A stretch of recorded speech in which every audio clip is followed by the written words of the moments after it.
Magandang araw sa inyong lahat mga kababayan. So, nandito ulit tayo sa NLEX S-Lake Connector. Ito yung matatagpuan sa pagitan nitong Ramon Magsaysay Boulevard at Pacos Santa Mesa Road. So, galing tayo dito kahapon, pero kahapon araw ng holiday at binalikan nga natin tong NLEX S-Lake Connector at titingnan natin yung mga bagong kaganapan na ginagawa nila dito sa NLEX S-Lake Connector. So itong makikita ninyo mga kababayan, ito yung paglampas ng Teresa Street kung kayo ay galing ng Ramon Magsaysay Boulevard. At makikita nga ninyo yung itinatayo nilang kolom dito sa malapit ng Teresa Street. Pero yung rebar dyan ay baon na, bali naglalagay na ngayon sila ng scaffolding. At maya maya lamang titingnan din natin yung doon sa Ramon Magsaysay Boulevard. Kahapon nalagyan na nila ng mga forma yung unang span, yung katabi nung Ramon Magsaysay Boulevard. Pero siyempre mga kababayan, huwag niyo pong kalimutang mag-like, share at mag-subscribe sa ating YouTube channel. So pupuntahan na natin yung Ramon Magsaysay Boulevard. So ayun mga kababayan, panoorin na po natin itong ating pinakabagong update dito nga sa NLEX S-Lake Connector.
Ito namang nakikita ninyo mga kababayan, ito na yung panghuling coping beam na malapit na sa Ilog Pasig.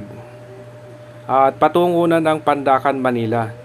So kahapon hindi masyadong marami yung mga gumagawa dito.